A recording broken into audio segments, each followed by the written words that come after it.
James Webb space telescope अब तक की सबसे जदीद और ताकतवर दूरबीन है, जिसे कायनात की सबसे दूर और कदीम चीजों का मुशाहिदा करने के लिए डिजाइन किया गया है। ये रोशनी को देख सकता है जो 13 अरब साल से ज्यादा अरसे से सफर कर रही है, जिसका मतलब है कि वो माजी को देख सकता है जब पहले सितारे और कहकशाएं बनी थीं। ताहम ऐसी कोई दूरबीन नहीं है जो कि माजी को देख सके, क्योंकि पहले से ही काबिल मुशाहिदा हद तक पहुंच चुका है। कायनात का आगाज तकरीबन 13.8 बिलियन साल पहले एक बिग बैंग से हुआ और पहले 3,80,000 सालों तक ये एक गर्म घने प्लाज्मा से भरा हुआ था जो रोशनी के लिए मुबहम था। इसका मतलब ये है कि इस दौर की कोई रोशनी हम तक नहीं पहुंच सकती और हम इस वक्त से पहले कुछ नहीं देख सकते।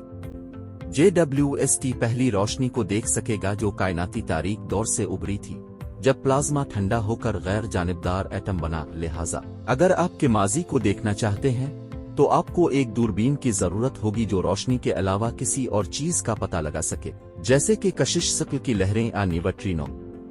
ये बहुत ही धुंधले और मुज़क्का खेज सिग्नल्स हैं जिनके लिए इंतहाई हसास और जदीद तरीन डिटेक्टर की जरूरत होती है। कुछ तजुर्बात और मंसूबे हैं जो इब्तिदाई कायनात से इन सिग्नल्स की पैमाइश करने की कोशिश कर रहे हैं, जैसे लीगो, लीसर, बिग EP2 और ताहम ये रिवायती मानों में दूरबीनें नहीं हैं और ये की तरह तस्वीर नहीं बना सकती। लिहाजा खुलासा ये कि ऐसी कोई दूरबीन नहीं है जो रोशनी का इस्तेमाल करते हुए के माजी को देख सके, लेकिन मुख्तलिफ किस्म के सिग्नल्स का इस्तेमाल करते हुए इब्तिदाई कायनात की छानबीन करने के दूसरे तरीके हैं। मुझे उम्मीद है कि ये आपके सवाल का जवाब देगा। हबल और दोनों खलाई दूरबीनें हैं जो कायनात का मुशाहिदा करती हैं, लेकिन इनमें कुछ अहम फर्क हैं।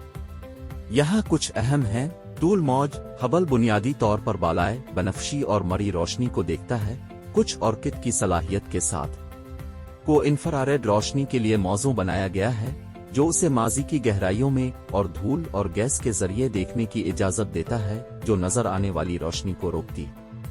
कुछ सुर्ख, नारंगी और सोने की नजर आने वाली रोशनी भी देख सकता है। 1-2-3 साइज में हबल से बहुत बड़ा आईना है जिसका कुतर हबल के 2.4 मीटर के मुकाबले 6.5 मीटर। ये को ज्यादा रोशनी जमा करने की ताकत और आला रेजोल्यूशन 123 देता है। मदार हबल तकरीबन 550 किलोमीटर की बुलंदी पर जमीन के गिर्द चक्कर लगाता है, जबकि खला में L2 नामी एक खास मकाम पर वाक़े है जो जमीन से 1.5 मिलियन किलोमीटर दूर है। इसका मतलब यह है कि जमीन की हरारत और मुदाखलत से दूर है, लेकिन खिदमत मरम्मत करना भी मुश्किल है। 1-2-3 ये इख्तिलाफात को मुतबादिल के बजाय हबल का जानिशीन बनाते हैं। वो एक दूसरे की ताकतों की तकमील करते हैं और एक ही अशिया को मुख्तलिफ तरीकों से देख सकते हैं। इब्तिदाई कायनात, सितारों और सैयारों की तश्कील और जिंदगी की इब्तिदा को बेमिसाल तफसील और हसासियत के साथ दरियाफ्त कर सकेगा। मुझे उम्मीद है कि इससे आपको हबल और JWST के दरमियान फर्क को समझने में मदद मिलेगी। ब्लैक होल्स इतनी घनी चीजें हैं कि कोई भी चीज, हता के रोशनी भी, उनकी कशिश शक्ल से बच नहीं सकती। लिहाजा हम ब्लैक होल्स को किसी भी दूरबीन से बराह रास्त नहीं देख सकते, बशमूल हबल।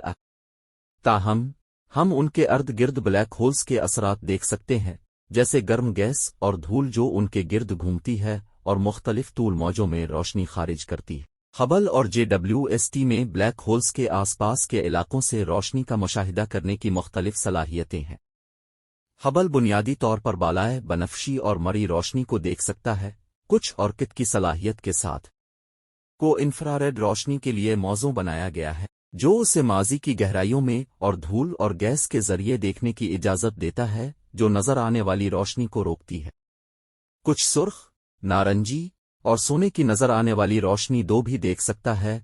हबल और JWST दोनों ने सुपरमासिव ब्लैक होल्स के बारे में हमारी समझ में अहम किरदार अदा किया है, जो सूरज से लाखों अरबों गन्ना ज्यादा बड़े हैं और ज्यादातर कहकशाओं के मराकज में पड़े हैं।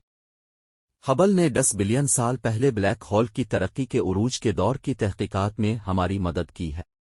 ने अब तक रिकॉर्ड किए गए सबसे पुराने एक्टिव सुपरमैसिव ब्लैक होल का पता लगाया है, जो बिग बैंग 45 के तकरीबन 570 मिलियन साल बाद फ़ाल था। लिहाजा हम कह सकते हैं कि हबल और ब्लैक होल्स के अर्द गिर्द के इलाकों से रोशनी देख सकते हैं, लेकिन खुद ब्लैक होल्स से नहीं।